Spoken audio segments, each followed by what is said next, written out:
সে আমার মায়াবতী পর্ব ৪। খিচুড়ি রান্না শেষ। ডিম রান্না করার জন্য ডিম নিতে গেলে নদী দেখে ৭টা ডিম কম হয়ে গেছে। নদী বৃষ্টিকে ডেকে বাড়ি থেকে ডিম নিয়ে আসতে বলে। বৃষ্টি তার বোনের কথায় হেলতে দুলতে বাসায় যায় ডিম নিয়ে আসতে। বাসায় এসে দেখে বাসার সবাই কোনো না কোনো কাজে ব্যস্ত। সে চারিদিক দেখতে দেখতে রান্নাঘরে তার মায়ের কাছে যেয়ে জিজ্ঞেস করে, আম্মু, বাসায় এত রান্না হচ্ছে কেন? কেউ কি আসবে? আমাদের তো কিছু বললে না। বৃষ্টির কথায় তার মা হাত ধুয়ে বলল, সে কথা শোনার সময় কি তোদের আছে নাকি? ঢাকা থেকে মেহমান আসবে, তাদের জন্যই এত আয়োজন। বৃষ্টির চোখ পিটপিট করে জিজ্ঞেস করলো, কেমন মেহমান? কখন আসবে? আচ্ছা, আমি কি তাদের চিনি বা কখনো দেখেছি তাদের? তারা কি আমাকে চেনে বা জানে? বৃষ্টির এত প্রশ্নে তার মা কপাল কুঁচকে বলেন, তোর এত প্রশ্নের উত্তর দিতে পারবো না। তোর চাচার পরিচিত তারা। বাকিটা তারা আসলেই দেখে নিস। এখন যা, আমাকে কাজ করতে দে। বৃষ্টির তার মার কথায় মাথা নাড়িয়ে খাবারের আইটেম দেখতে দেখতে বাহিরে চলে আসে। গেট পেরোতেই তার মনে পড়ে তাকে তার বোন ডিম আনার জন্য পাঠিয়েছিল। সে আবারও তার মায়ের কাছে এসে ভদ্রবাবুদের মতো বলে, আম্মু। বৃষ্টির ডাকে তার আম্মু তার দিকে চোখ পাকিয়ে বলে, আবার কি? বললাম না আমার অনেক কাজ আছে। বৃষ্টি আগের মতোই ভদ্রলোক নিয়ে বলে, তোমার ডিম? ধুর, মানে মুরগির ডিম। তোমার বড় মাইয়া রান্ধনের লাইগা ডিম চাইছে, ডিম দাও। বৃষ্টির কথা ধরনে তিনি কপাল কুঁচকে বলে, দিন দিন এইসব ভাষা কোন জায়গা থেকে শিখোস? কয়টা ডিম দিব? বৃষ্টি দাঁত কেলিয়ে বলে, 7টা দাও।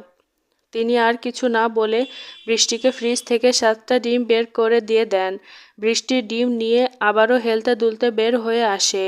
বাড়ি থেকে বের হতেই হোঁচট খেয়ে তার হাতে থাকা ডিমগুলো কারোর গায়ে যেয়ে পড়ে ফেটে যায়। বৃষ্টির মুখে হাত দিয়ে বড় বড় চোখ করে সামনে তাকিয়ে দেখে উচ্চতায় জিরাফের মতো লম্বা এক যুবকের শার্টে লেগে আছে ডিমগুলো। বৃষ্টি প্রথমে অবাক হলেও পরক্ষণে সামনে থাকা যুবকের অবয়ব দেখে থমকে যায়। তার কাছে পুরুষটিকে অতিমাত্রায় সুদর্শন যুবক বলে মনে হয়। সে উপলব্ধি করে এই প্রথম সে ক্রাশ নামক জালে ফেসে গেছে। যুবকের কথায় সে তার ভাবনা থেকে বের হয়ে আসে।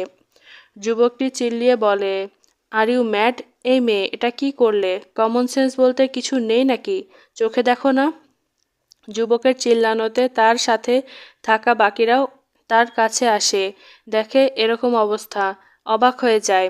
সবাই একসাথে জিজ্ঞেস করে, কি হয়েছে?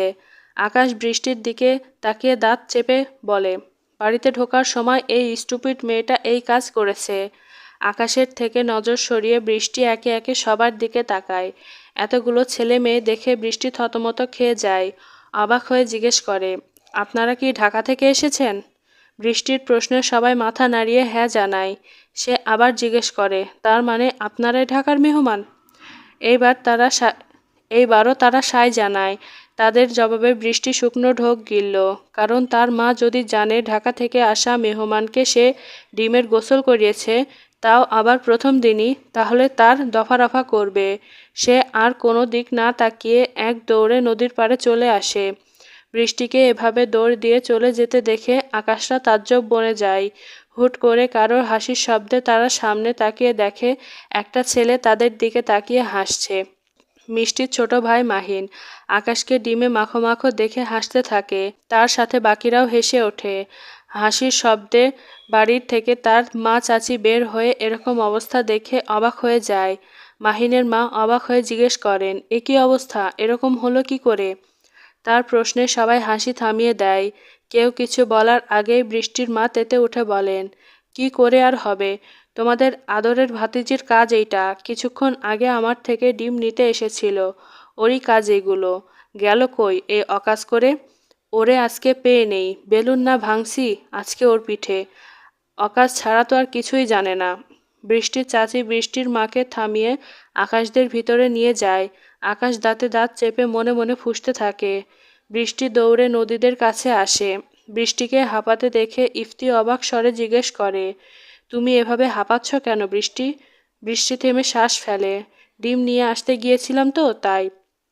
নদী তার দিকে ভ্রু কুঁচকে জিজ্ঞেস করে, তো ডিম কোথায়? বৃষ্টি কাঁচুমাচু মুখ করে বলে, আসলে ভুলে পড়ে ভেঙে গেছে। বৃষ্টির কথায় বাকিরা হতাশ শ্বাস ফেলে। বৃষ্টি কোনো রকম মুখে জোরপূর্বক হাসি ঝুলিয়ে তাকিয়ে থাকে। সে ভাবতে থাকে বাসায় যেয়ে কিভাবে তার মায়ের বেলুনের বাড়ি থেকে নিজেকে বাঁচাবে। আকাশ ফ্রেশ হয়ে তাদের জন্য বরাদ্দকৃত রুমের বিছানায় বসতেই একে একে মেঘ, ইলা, ইরা, শুভ, মাহাদি, সূর্য, ইহান সবাই তার রুমে ঢোকে। তাদেরকে 3টি রুম দেওয়া হয়েছে। এক রুমে মেঘ, আকাশ, ইহান, আরেক রুমে শুভ, সূর্য, মাহাদি, আর শেষের রুমে ইলা, ইরা। সবাইকে একসাথে রুমে ঢুকতে দেখে আকাশ ভ্রু কুঁচকে বলে, কি চাই? আকাশের এরকম করে বলায় সূর্য তেতে উঠে বলে, তোর কি আমাদের ভিখারি মনে হয় যে এইভাবে জিজ্ঞেস করছিস কি চাই? আকাশ সূর্যের কথায় কোনো উত্তর না দিয়ে ডোন্ট কেয়ার মুডে বসে থাকে। সবাই কিছুক্ষণ আকাশের দিকে তাকিয়ে থেকে একসাথে হেসে ওঠে, শুধু ইহান আর ইলা বাদে। ইহান যে চুপচাপ আকাশের পাশে বসে পড়ে। সবার হাসি দেখে আকাশ কপাল কুঁচকে ডিম দিয়ে গোসল করানোর জন্য বৃষ্টির অবস্থা দফারফা করার চিন্তা করতে থাকে। সবাইকে এভাবে হাসতে দেখে ইলা আহ্লাদি স্বরে বলে, উফ, তোমরা এভাবে হাসছো কেন? এভাবে না হেসে ওই ফালতু মেয়েটার খোঁজ করো। আকুকে ডিমে মাখো মাখো করানোর জন্য ফালতু মেয়েটাকে আমি একবার পেলে ওর দিনকাল নষ্ট করে দিব। ইলার কথায় ইরা বাদে বাকিরা বিরক্ত হয়ে যায়। মেঘ কপাল কুঁচকে বিরক্ত স্বরে বলে, ইলা শোন, মেয়েটা ইচ্ছে করে এরকম করেনি, ভুলবশত হয়ে গেছে, just like a accident, so please okay blame করা অফ কর। মেঘের কথা শুনে ইলা মনে মনে ভেঙচি কাটে। মেঘ থামতেই মাহাদি হেসে বলে, আর তাছাড়া আকাশকে আমরা কখনো ডিমে গোসল করতে দেখিনি, ওই মেয়েটার জন্য দেখতে পেলাম, ওকে আমাদের থ্যাঙ্কস বলা উচিত। মাহাদির কথা শুনে বাকিরা হেসে দেয়। আকাশ বিরক্ত হয়ে রুম থেকে বেরিয়ে যায়। ইলাও তার পিছু পিছু হাঁটা দেয়।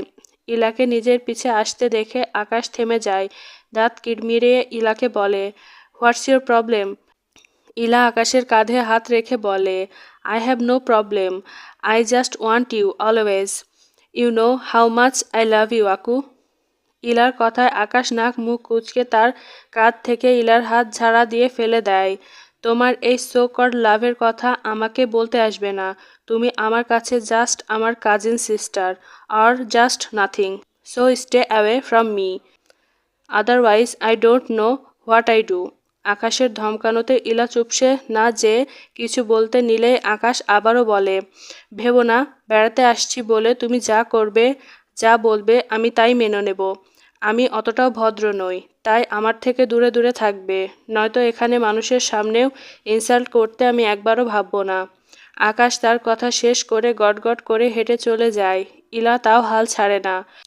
ইলা নিজেই নিজেকে বলে, যাই বলো না কেন, আর যাই করো না কেন, আমি তোমাকে ছাড়ছি না।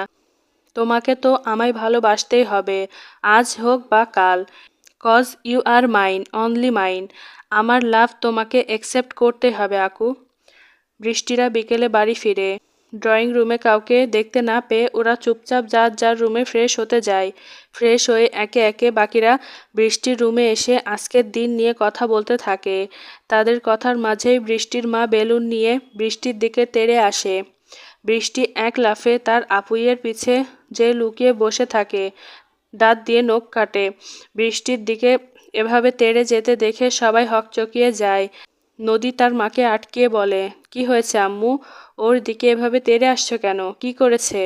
বৃষ্টির মা নদীর কথায় বৃষ্টির দিকে চোখ পাকিয়ে তাকিয়ে বলে, কি করেছে তোর আদরের বোনকেই জিজ্ঞেস কর।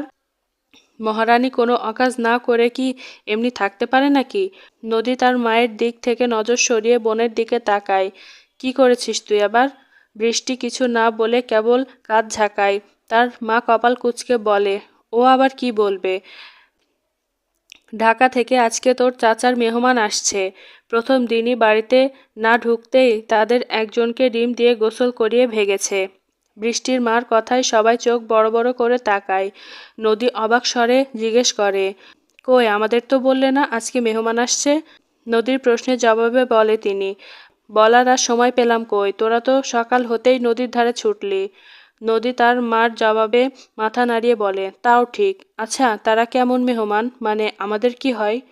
তিনি কপাল ভাঁজ করে বলেন, তেমন কিছু না, তোর চাচার পরিচিত, গ্রাম ঘুরতে এসেছে। এখন ওইসব কথা রাখ, আগে ফাজিলটার পিঠে কয়টা দিয়ে নেই, এতে যদি ওর শিক্ষা হয়। শুধু জানে অকাজ করতে। এখন অবধি কাজের কাজ তো কিছু শিখলো না। এই তুই বাহির হ, নইলে আমি গেলে খবর আছে। বৃষ্টি তার মায়ের ধমকানোতে বের হয় না, কারণ এখন তাকে প্রোটেক্ট করতে তার বড় বোন আছে। নদী তার মাকে থামিয়ে বলে, তুমি যাও আম্মু, আমি ওকে বুঝিয়ে বলছি। নদীর কথায় তার মা বৃষ্টিকে বকতে বকতে চলে যান। নদী তার বোনের দিকে ঘুরে বলে, তুই প্রথম দিনই মেহমানদের সাথে এমন করলি কেন? তাও আবার তারা চাচার মেহমান। চাচা এখন তাদের কাছে ছোট হয়ে গেল না? বৃষ্টি তার বোনের কথায় কাঁচুমাচু মুখ করে বলে, আমার কি দোষ? আমি তো ভালোভাবেই ডিম নিয়ে যাচ্ছিলাম। হুট করে জিরাফটা সামনে চলে এসেছে, আর আমি হোঁচট খেয়ে পড়ে গেছি, আর তখনই সে ডিমে মাখো মাখো হয়ে গেছে। এখানে আমার কোনো দোষ নেই, সব তার দোষ। সে ভুল সময়ে এন্ট্রি নিয়েছে। হ্যাঁ। বৃষ্টির কথায় বাকিরা হতাশার শ্বাস ছাড়ে, কারণ এই মেয়ের কাছে তার নিজের কখনোই দোষ থাকে না। তবে জিরাফ বলার কারণটা বুঝতে না পেরে নদী বলে, তা বুঝলাম, কিন্তু জিরাফ বলছিস কেন?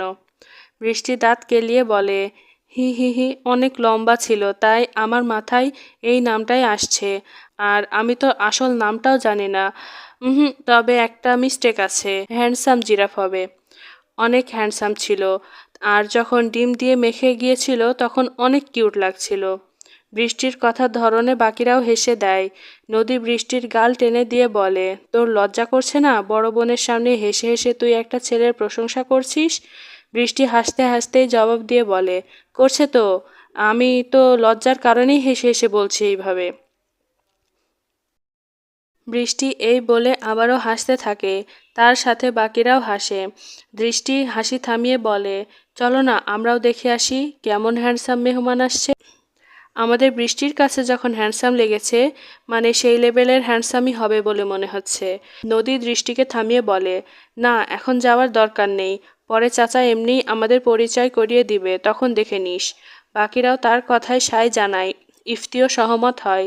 সে যদি জানতো যাদের থেকে পালানোর জন্য সে ঘাপটি মেরে বসে আছে তারাই তার কাছে চলে এসেছে, তাহলে সে ভেবে পেত না যে কি করবে।